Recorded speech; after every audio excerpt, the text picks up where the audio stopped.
Hey everyone, and welcome back to That's It. So, do you remember when I did a video about Taylor Swift, about that she was being subpoenaed um, to testify or be in a court hearing to talk about her involvement with It Ends With Us with Justin Baldoni? So, I started thinking, when you're being subpoenaed, it's public record that you can look it up and you can read why Taylor Swift is being subpoenaed. So when I looked it up after doing a video about it, I couldn't find it, you guys. I could not find a subpoena um, against for Taylor Swift, and I'm like, what is going on here? What is going on? So then I had to do my research and find out from other people and the influencer, like, what is happening here? Like, why there's not a subpoena um, on online? Like, I could not find it for the life of me. Is it true, or this is just fabrication? What is it?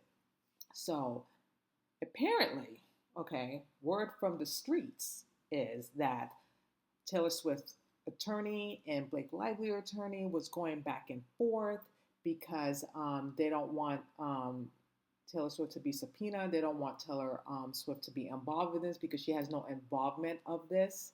And her spokesperson been, saying, making a statement, throughout the whole situation when the subpoena came out that, Taylor Swift is going to be subpoenaed. That's what she's been MIA. That's what she's been with her boyfriend Chad or Travis, whatever his name is.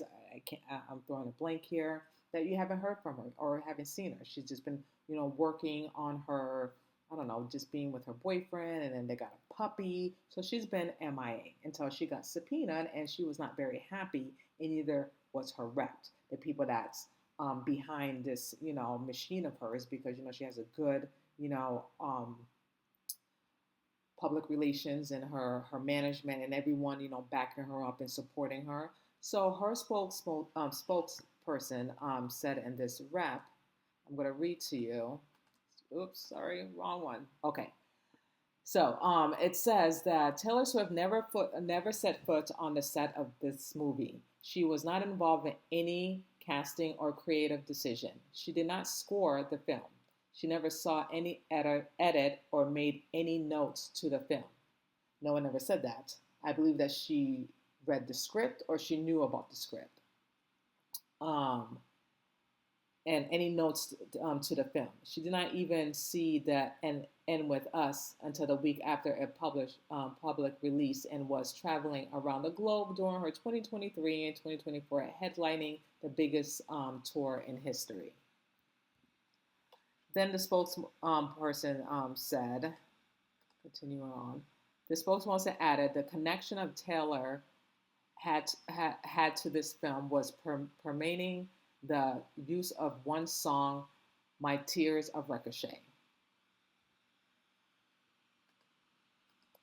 Given that her involvement was licensing a song for the film, which 19 other artists also did, this document subpoena is designed to use Taylor Swift's name to draw public interest by creating tabloids, clickbaits, and instead of focusing on the facts of the case. End quote.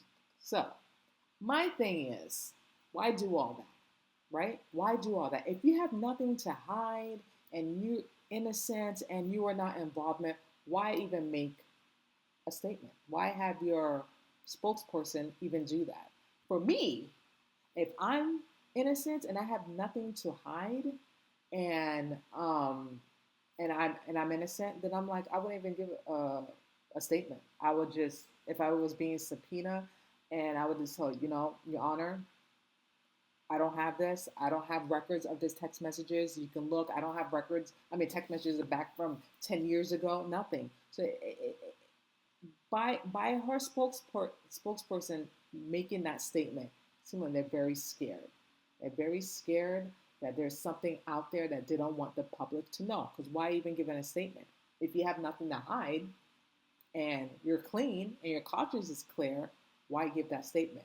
Obviously, there's something in there. There's something involved in this. There's some type of involvement. I believe that Taylor Swift have a small role in this, Not all of it. It's all, Ryan Reynolds and Blake Lively. I think Ryan Reynolds, the orchestrator of all this, and Blake Lively just went along with it because, she doesn't have a brain.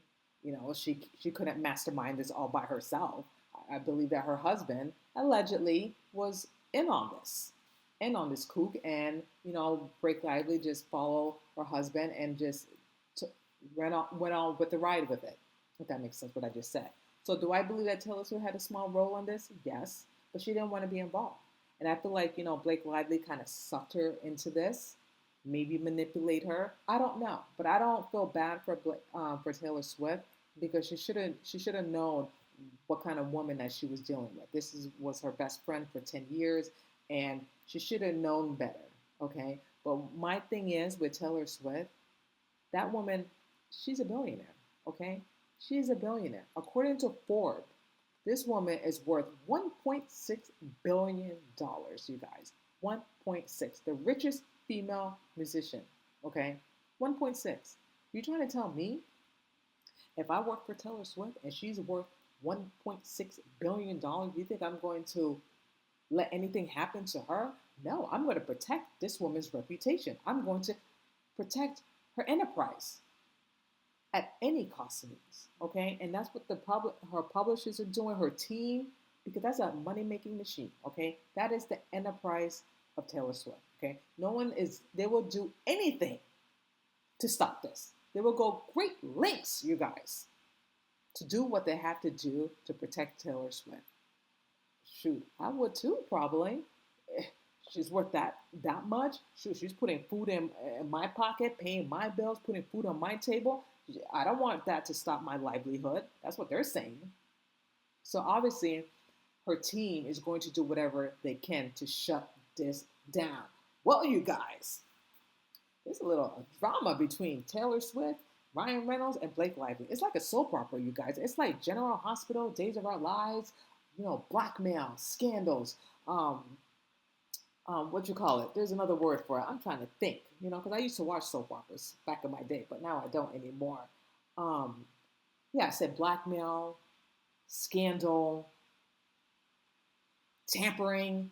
It's just crazy, you guys. It's just nuts. So it seemed like, Blake Lively and Taylor Swift attorney was going back and forth, and Blake Lively attorney is Michael Gotti, and Blake Lively's lawyer firm is LLP something. I can't remember the top of my head. Oh, I got it right here. Sorry. Venable Attorney, LLP. So that's Taylor Swift attorney that's representing her. So basically, in a nutshell, they were going back and forth saying that if your client don't comply, meaning backing up Blake Lively and everything, then we're going to release all the text messages that they had between them for the last 10 years. So if she doesn't comply to this, then we're going to release it. Now that's type of scandal. That's blackmail. That's your best friend. You're trying to blackmail Taylor Swift. Like, are they on crack? Like, you don't know who Taylor Swift is?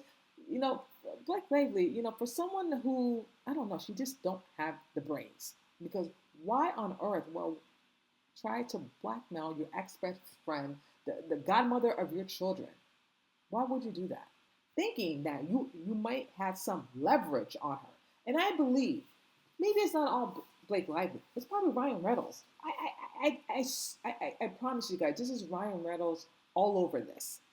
Calling his attorney, telling his attorney to call Taylor's attorney to trying to negotiate something. You know what I mean? Trying to say, listen, if you're not on my wife's side, if you're not going to back up my wife's claim, then we're going to release all the text messages between you and my wife for the last 10 years stating that you had some type of involvement with Justin Baldoni.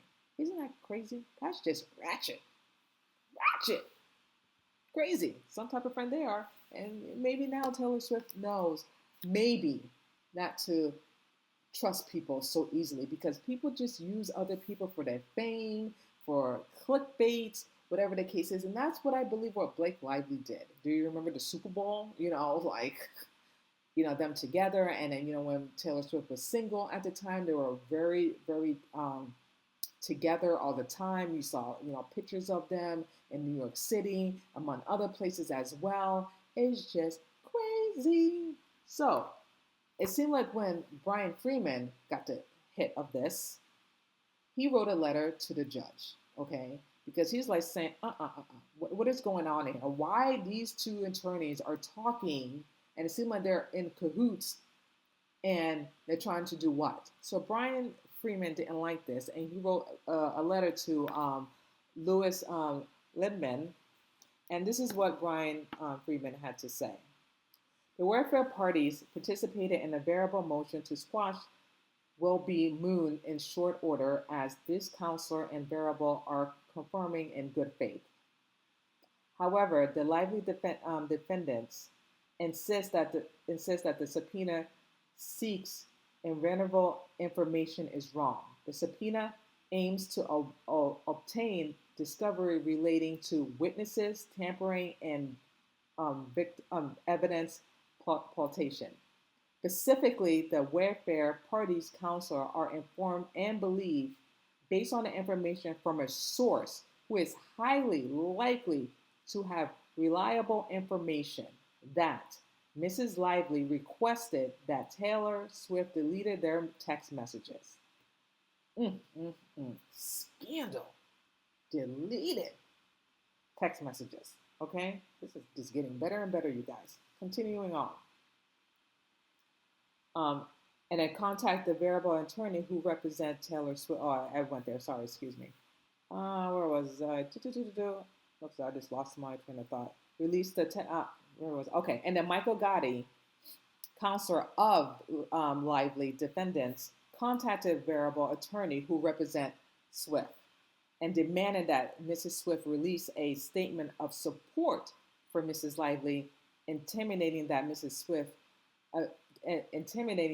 if Mrs. Swift refused to do so, private text messages of personal nature and Mrs. Lively possession will be released. That's it. That is some soap opera, General Hospital, guiding light. I can't believe this. So basically, they're trying to extort Taylor Swift. They're trying to say, if you do not comply, I'm going to release some text messages. If you do not delete the text messages, then I just have to try to blackmail you. So if you're not on my side, if you don't, tell the people that what Justin Baldoni did was actually true. And the funny thing is, again, Blake Lively is not that bright. When you delete text messages, it's still there. Whether you delete it in the cloud or whatever, the FBI, the hackers, whoever, they can retrieve it. So even though you delete it, it's still there. It's still on your phone, no matter what. That's just like common sense, you guys. And apparently, Blake Lively do not have common sense. She do not. And for her to do this, okay, for her attorney to tell Taylor Swift attorney about this, it's just ratchet. It's just crazy. And I'm thinking to myself, is Blake Lively and Ryan Reynolds are nuts? This is Taylor Swift here, okay? This is not just some regular average Joe person that you can just try to intimidate and trying to threaten to get your way. This is Taylor Swift. But I guess, it was not working out. So Michael Gotti was like saying, oh, this is just incorrect. This is wrong. How can you say that we're trying to persuade Taylor Swift to say this and say that when it's not absolutely true? So, obviously he denied this allegation that they were trying to corrode or what's the word I'm trying to say? Trying to intimidate, that's what I'm trying to say, trying to intimidate Taylor Swift to comply of Blake Lively and her demands and Ryan Reynolds' demands. And Blake Lively's attorney saying, no, that is not true. That's fabricating and everything else. Well, you guys, it seemed like in Taylor Swift's circle, someone brought the receipts to back up everything, okay? Someone brought the receipts, you guys, and it's very, very, Incredible. Okay. So on February 14th, Valentine's Day, Bryan Freedman received a voicemail. Okay. A voicemail from an incredible source to back up everything that Taylor Swift was saying, um, or and excuse me, Taylor Swift and what Bryan Freedman was saying as well. Now, obviously, these text messages been 10 years between the both of them, and so Bryan Freedman called that person to find out what's going on. So he called that person, spoke to that person for an hour. He recorded it as well, because Bryan Freedman, he comes with receipts, and I don't think that he would be lying, because why would he write a letter to the judge? Why would he be lying? And I didn't pull the letter. This is the letter that he wrote to the judge. I just want to put it out there so you can see. Now, Bryan Freedman is not the type to lie. He is the man that brings the receipts and back it up. There's no reason for him to lie.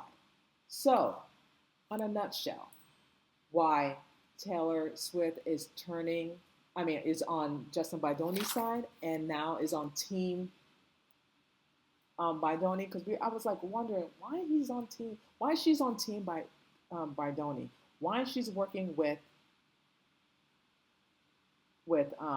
Justin Baldoni and his team. Well, according to the voicemail, okay, Taylor Swift's father, Scott Taylor, which I'm going to point out to you, he's the one who released that recording to Bryan Freedman. Yes, he's the one who's bringing receipts, you guys. He's the one that's saying that Blake Lively was involved in all this, okay? Involved in every aspect of what's been going on with Justin Baldoni. I'm going to say allegedly, but yes, he is the one that is bringing the receipts and saying that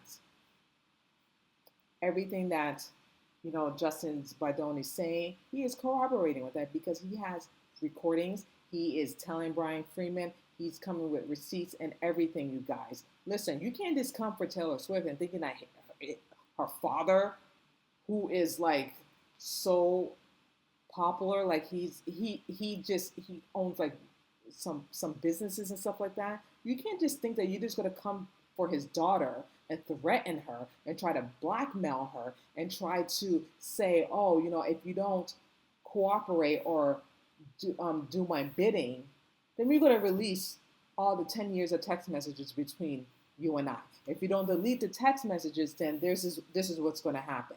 And Scott Swift said, absolutely not. You're not going to threaten my daughter and come for my daughter because, again, you guys, think about it. Taylor Swift is $1.6 billion. You think that they're going to try to ruin her reputation? Because, her reputation is squeaky clean, act like a 13-year-old, 14-year-old when she's in her 30s. They don't want to ruin that. They don't want to ruin the money-making machine, okay? When you come for Taylor, you come for the whole team. And Scott Swift, he's not having that, okay? He is not having it. So, what I can say about this, Blake Lively, Ryan Reynolds, they're in hot water, okay? Hot water. That's it. Hot water, you guys. Hot water. If I was them, just settle. Because it's not looking good for you guys, okay? Because you coming after his daughter, he's coming after you, okay? So I don't know what they're thinking. I don't know what they're planning now, but I know they're freaking out right now. They are freaking out, and rightfully so, because I know I would. Like, you just don't come after Taylor Swift. Like, what were they thinking? Obviously, they were not thinking at all because they were so stupid and dumb. And Ryan Reynolds think he was just so arrogant and smug that he thought that he can just, leverage on Taylor Swift. I don't think so. The father leverage on you both, on you and your wife. Now, what are you going to do about that? What are you going to do about it? It's just incredible. And I'm just so happy that this happened. I just have to go back. And I keep saying this. When you do things to others, when you lie and manipulate and trying to use your own advantage, don't think it's not going to come back to you. Don't think it's not going to backfire. It backfire on them. This is the smoking gun, you guys. Smoking gun. I just can't stress it enough. This is smoking gun. This is just incredible, incredible. And I don't know what Blake Lively and Ryan Reynolds going to do. If I was their attorney, I would like, you know what? Stop right now and settle with the man, because right now it's not looking great in your case. It's not. It's not looking well. It's not looking good. So I don't know about you.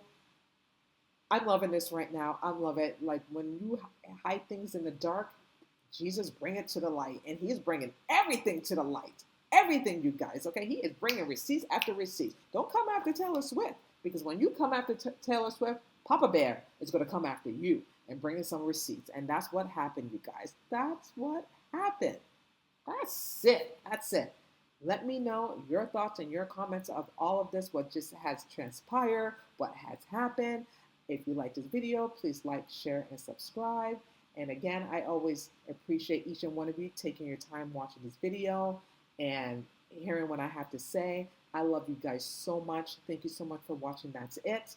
And I will see you guys next time. And again, please like, share, and subscribe, and comment below if you have a question or if you have a comment what I just said. And I see you guys next time.